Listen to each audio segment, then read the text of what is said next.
Y abrimos programa con un tema que siempre capta la atención de todo el mundo, porque es un tema que parece que no deja de pasar de moda. Hablamos de las sectas destructivas, una cuestión que dio mucho que hablar, sobre todo en las décadas de los 80 y 90, cuando parecían que muchos jóvenes se subían o se quedaban captados por ciertos grupos con actividades sospechosas. El tema nunca ha dejado de estar de moda, como digo, siempre está bajo el punto de mira de las autoridades, de los expertos, y precisamente con uno de estos expertos vamos a hablar en los próximos minutos. Se trata de José Miguel Cuevas, profesor de Psicología Social de la Universidad de Málaga y experto en dependencias grupales, quien creo que ya se encuentra al teléfono. José Miguel, buenas noches. Hola, muy buenas noches, aquí estoy. José Miguel, hay que decir además que eres autor de un libro, Sectas, cómo funcionan, cómo son sus líderes, efectos destructivos y cómo combatirlas. José Miguel, la primera pregunta es capital. ¿Tú crees que el tema de las sectas es un problema que sigue vigente o crees que ya fue una cosa que ya no es tan peligrosa o algo del pasado? Desgraciadamente sigue muy vigente y actualmente quizá en los últimos años todavía con una mayor intensidad que quizá vuelve a resurgir el interés que quizá como bien has apuntado tú, ¿no? Respecto a la diferencia entre los años 80 ahora, quizás también el cambio que ha habido es que también las sectas también han evolucionado y esa evolución no implica una menor destructividad, sino una mayor sutileza en su intervención. O sea, igual que también como ocurre en la tecnología, que hay está el virus y el antivirus, ¿no? Pues van evolucionando también, consiguiendo camuflar con un mayor nivel y con mayor sutileza el engaño y el daño que se genera. O sea, que quizás sí es verdad que en los años 80, si bien con la apertura, el cambio, con una mayor amplitud en cuanto a que todo lo nuevo era bien visto, actualmente, como aunque seamos más desconfiados de movimientos o de aquello que parezca extraño, ahora estos grupos tienen un nivel de camuflaje mayor y por tanto resulta mucho más fácil la entrada en ese sentido, ¿no? O sea, encontramos que están involucradas en instituciones públicas, que están en ayuntamientos, están en centros públicos y evidentemente la cara que presentan no es la de una imagen que permite a una persona normal o ciudadano decir, oye, esto es extraño, esto no huele bien, ¿no? Yo hablaba, José Miguel, perdona, hace unos días con un experto que me decía, él hablaba casi de gurús de barrio, me decía. Es decir, se ha convertido en un fenómeno quizás más local, no tan a gran escala. Bien, no, hay quizá la versión que tengo es que evidentemente tenemos por un lado siempre los grupos autóctonos, ¿no? Sí. Que son de cada provincia y que de cada municipio, ¿no? Evidentemente está el gurú local que tiene la microsecta de unos 30 miembros aproximadamente, que no por menos numerosa es menos destructiva, todo lo contrario. Habitualmente los grupos pequeños suelen ser más cerrados, con una con menor permeabilización al exterior, por tanto tienen un mayor control de sus adeptos, pero los grupos clásicos no desaparecen. Los grupos de toda la vida, los grupos los Hare Krishna, los grupos Meditación Trascendental, todos esos grupos que eran tan conocidos en los 80, no es que se hayan extinguido, sino que ahora tienen una mayor finura en su aplicación, en sus técnicas y en su presentación al gran público. O sea, yo diferenciaría entre los grupos autóctonos y los grupos clásicos que siguen funcionando y algunos a modo de monopolio capitalista que se extiende en diferentes provincias, en diferentes países y opera como una gran macroempresa, ¿no? Uh-huh. Pero con un funcionamiento jerárquico rígido y con una capacidad de destruir al individuo, de su identidad, de hacerle un daño bestial, a pesar de que las apariencias, ya digo, son muy diferentes. Las apariencias engañan, hay que tener en cuenta ese tema. Sí, yo difiero un poco de pensar que solo hay perfiles de sectas muy variados y nos encontramos siempre en cualquier provincia. Yo, por ejemplo, desde Málaga, que conozco más la realidad de Andalucía, me encuentro con los típicos grupos tradicionales de toda la vida que siguen funcionando en Andalucía, junto a nuevos grupos de creación, algunos importados, algunos gurús vienen de otros países, y también el gurú de barrio, como tú bien dices, que es una secta autóctona que se crea y que evoluciona. Claro, porque yo supongo que estos grupos han avanzado o han desarrollado nuevas técnicas de marketing conforme a los tiempos, ¿verdad? Claro. Ahí hay algunos grupos que es verdad que... Porque se venden muy bien, hay que decirlo. Que todavía sorprenden un poco o sea, hay de todo. Te encuentras grupos que sorprenden el que el marketing no está cuidado, ¿vale? Y es un marketing muy descarado, ¿no? Que uno ve en la publicidad donde la extrañeza, la magia, toda la cuestión esotérica es muy descarada, ¿no?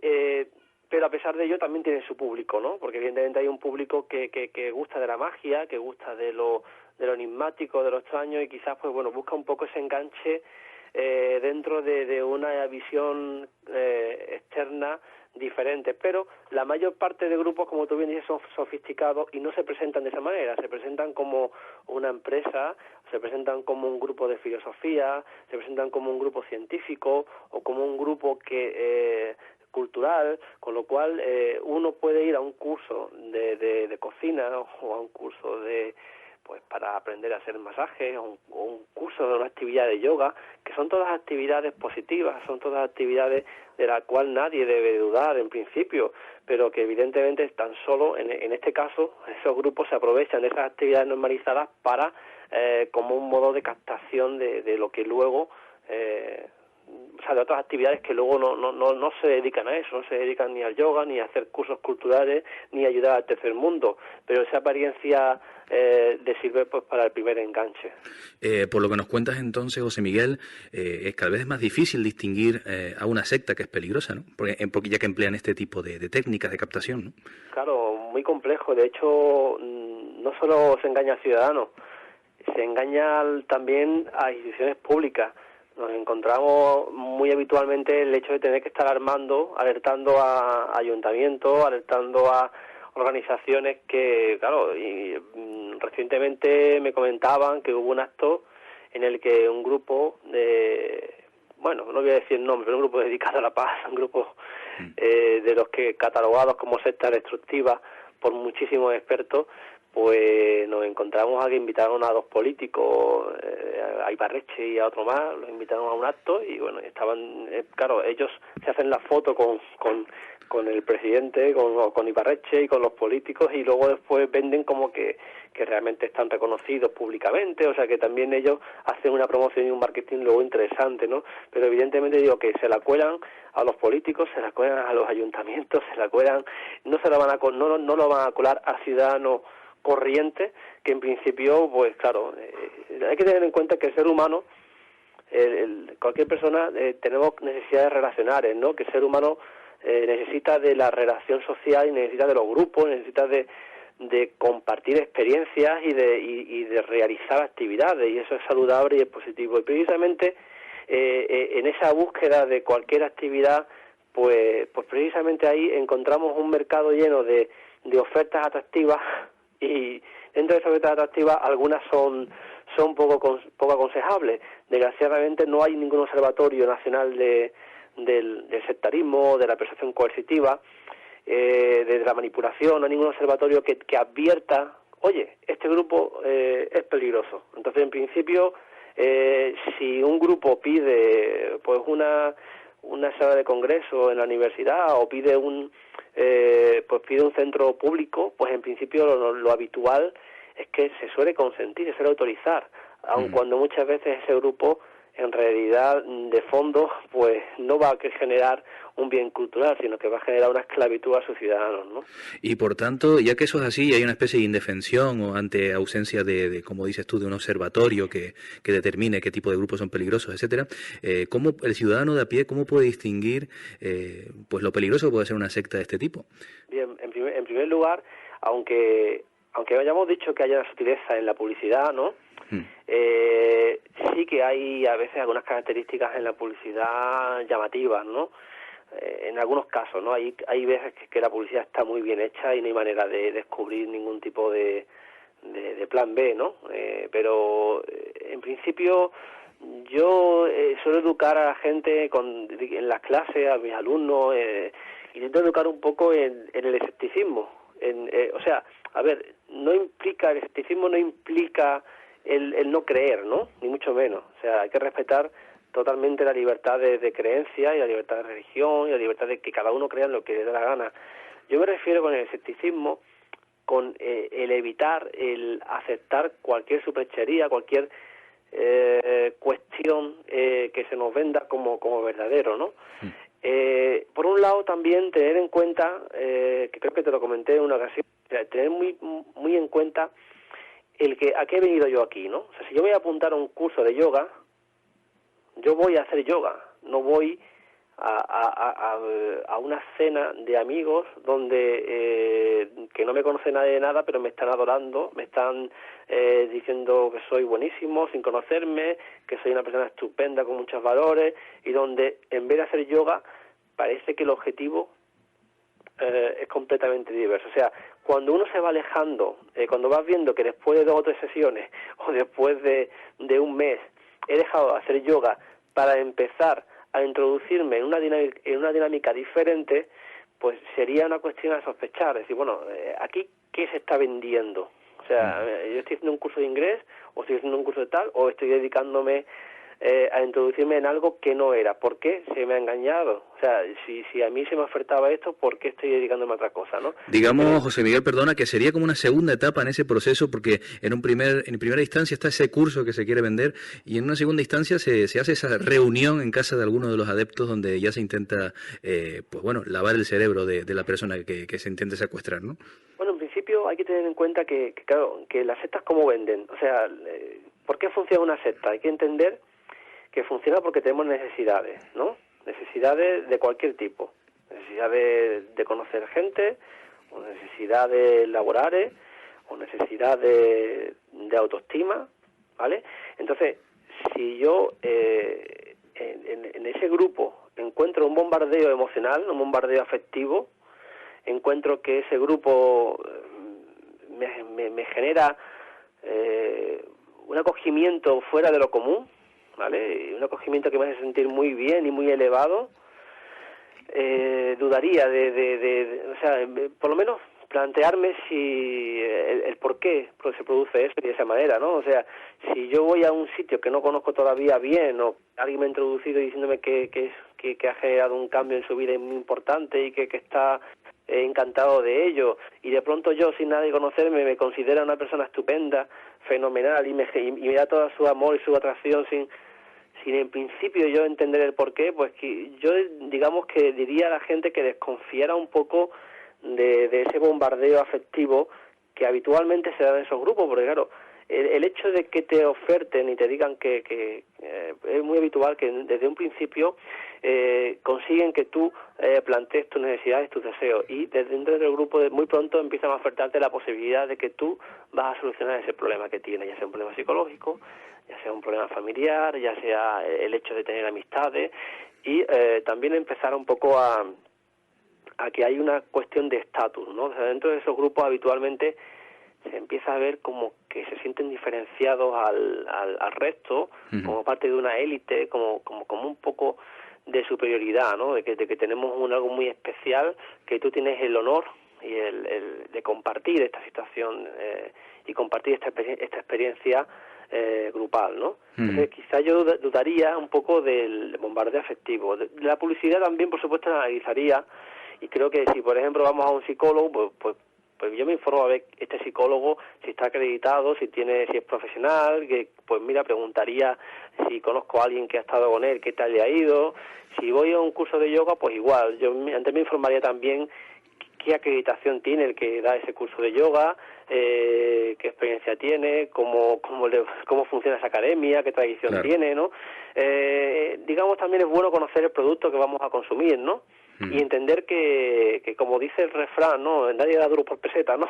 Sí. Creo que es un refrán viejo, pero que se puede aplicar en este sentido, ¿no? Que desconfiemos un poco de ese exceso de acogimiento, ¿no? Porque quizá es posible que no, pero muy probablemente cuando hay este bombardeo de cariño y de afecto, es posible que nos estemos encontrando con una opción. Entonces también animaría, por supuesto, a buscar un poco en la red ante una mínima sospecha, pues buscar en la red también sobre esa historia del grupo. Pues hay un montón de movimientos, por ejemplo, estamos nosotros, la Asociación Iberoamericana de Investigación de Abuso Psicológico, tienen una página web AIIAP, AIIAP, sería las iniciales. Entonces, bueno, buscar en Google, pues ahí tienen un montón de artículos donde hablan de noticias sobre grupos. También encontramos la página web de Redune, que tiene un amplio listado de grupos sospechosos de manipulación psicológica.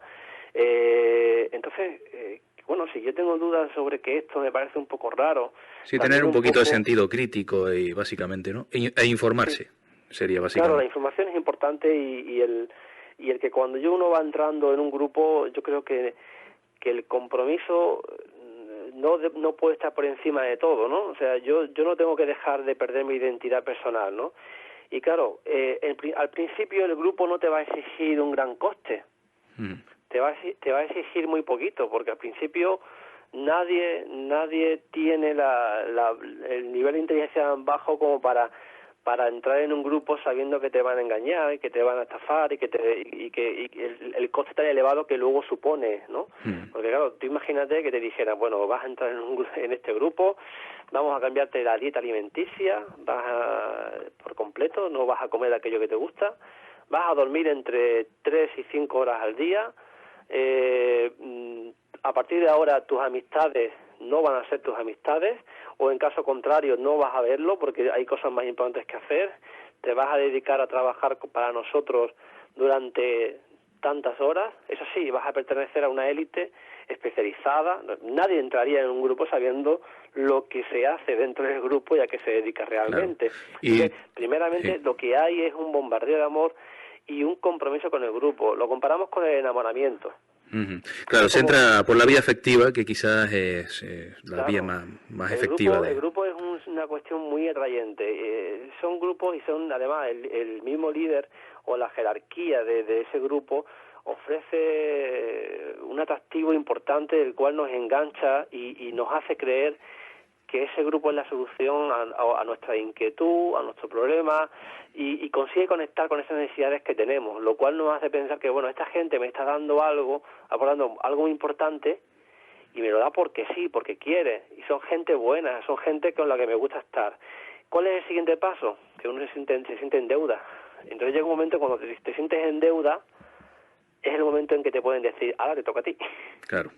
Vale, entonces ya es cuando empiezas el enganche, o sea, al principio no te van a pedir porque tú no tienes la capacidad crítica abierta. Llega un momento en que cuando uno se va comprometiendo con el grupo, va perdiendo su capacidad de decisión, va perdiendo su identidad personal, ya lo importante no son mis necesidades, sino las del grupo, porque el grupo me ha aportado todo lo que yo soy, ¿no? Y llega un momento en que el grupo está por encima de la familia, por encima de los amigos, por encima de mi trabajo, y se convierte en una prioridad, se convierte en una dependencia. José Miguel, ¿y hay muchos grupos de este tipo en España? O sea, ¿y en qué lugares crees tú? Porque siempre se ha hablado de Canarias como el epicentro un poco de este tipo de dinámicas, ¿no?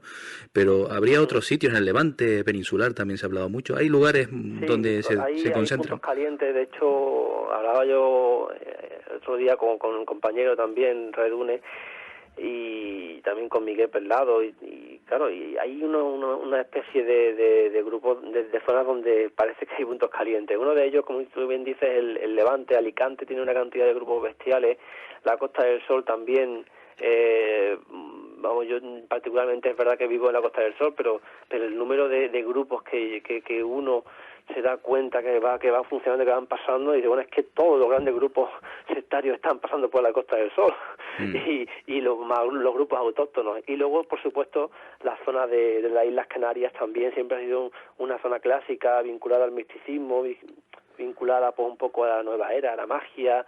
Pero es curioso que tenga que ver con destinos, ¿no?, con destinos turísticos, ¿no? ¿Tendrá algo que ver? El clima también influye, lo quieras sí, o no. O sea, pues también al fin y al cabo hay veces que también los grupos tienen líderes detrás. Y el grupo depende mucho también de la personalidad y de la conducta del líder, de los deseos del líder, con lo cual también es lógico que también elijan sitios donde se vive bien, ¿no? Donde ellos pueden estar cómodos y a gusto. Claro. Es un punto también a favor de ellos, ¿no? Y si a eso le añades pues que hay ciertas zonas, ciertos contextos que tienen un encanto, ¿no? Tienen una cuestión mágica, pues pueden ser más dados a esa cuestión. Luego también hay otras cuestiones más sociológicas, ¿no? Pues aquellos puntos donde haya un mayor movimiento turístico, donde haya un mayor movimiento poblacional, pues también es más probable la importación de lo bueno y de lo malo, claro, ¿no? Entonces también es más fácil que haya una importación de grupos tanto positivos, pero también de grupos desgraciadamente de este tipo, ¿no? Claro. Y por último ya, porque el tiempo se nos va, José Miguel, si una persona cree que es víctima de algún grupo de este corte, de este tipo, o un familiar, o ¿qué puede hacer o con quién se puede poner en contacto? ¿Con algún experto, alguna asociación? Que es importante, además, la prevención y la atención temprana, ¿no? Porque hay veces que cuando ya se recurre a la ayuda profesional, la dependencia es muy intensa, ¿no? Y pueden pasar meses o años hasta que finalmente, si es que alguna vez llega, ¿no? A veces no viene nunca el paciente a consulta, ¿no? Te llega a la familia y no consigues que... Entonces, contra la atención sea más temprana, pues mucha más facilidad para poder conseguir que esa persona pues no llegue a nivel de dependencia.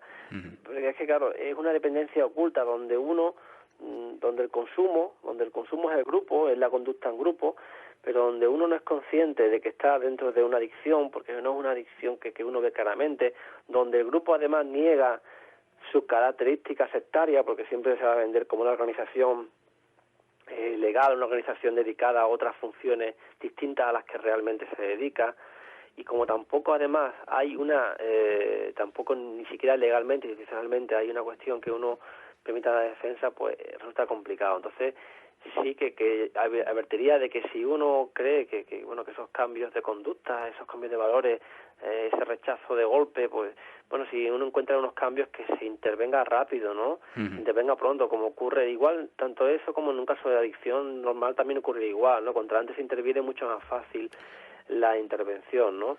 La ayuda profesional puede venir muy bien para acelerar, para saber cómo deben comportarse con la víctima, ¿no? Con la persona que está entrando en el grupo, con el futuro adepto en caso de que todavía no haya entrado. Entonces, la ayuda profesional te puede dar un poco las claves para que quizá uno no meta la pata del todo, porque también hay cosas que, claro, que pueden favorecer esa entrada en el grupo con mayor fuerza, ¿vale? Por ejemplo, os pongo un ejemplo. Recientemente un familiar me preguntaba, digo, bueno, ya es que tengo a mi hijo en una secta piramidal, lleva un mes, es menor de edad, tiene 17 años, y en un mes ya le han dicho y se cree que es el mejor vendedor de toda Murcia, ¿no? El mejor vendedor de toda Murcia en un mes, una persona que nunca ha vendido ni se ha dedicado a ese tema, ¿no? Y claro, yo me entra ganas de coger todo el folleto, el foro de internet con todas las críticas y dárselo directamente a él. Y entonces yo le digo, bueno, pues si se lo da automáticamente, esa información la va a trasladar a su grupo y además le vas a alertar de todo y posiblemente no es la solución. O sea, hay veces que uno en el arrebato pues hace lo que uno cree conveniente, pero hay veces que es contraintuitivo el resultado puede ir contrariamente a lo que uno espera, ¿no? Entonces es bueno que uno se pregunte al especialista profesional, que un poco de asesores, qué puede ser lo aconsejable en cada momento, ¿no? Pues si ahora es conveniente una crítica, pero una crítica sutil, o si es conveniente atacar frontalmente, o si es conveniente hacer razonar, o si es conveniente incrementar más los lazos familiares o incrementar de nuevo las relaciones de amistad, o es que dependiendo de la fase en que se encuentre hay que hacer una evaluación individualizada y un poco pues una recomendación. No habría una recomendación única porque depende de la fase en la que se encuentra el adepto y del grado de relación que tenga con la familia, pero digo un poco que sí habría que plantearse un poco el buscar ayuda y el buscar información para que esa dependencia no vaya más, o en caso de que esté instaurada, para que poco a poco pueda ir debilitándose. Muy bien, pues en cualquier caso, José Miguel, también podemos remitir a nuestros oyentes a tu libro Sectas, cómo funcionan, cómo son sus líderes, efectos destructivos y cómo combatirlas.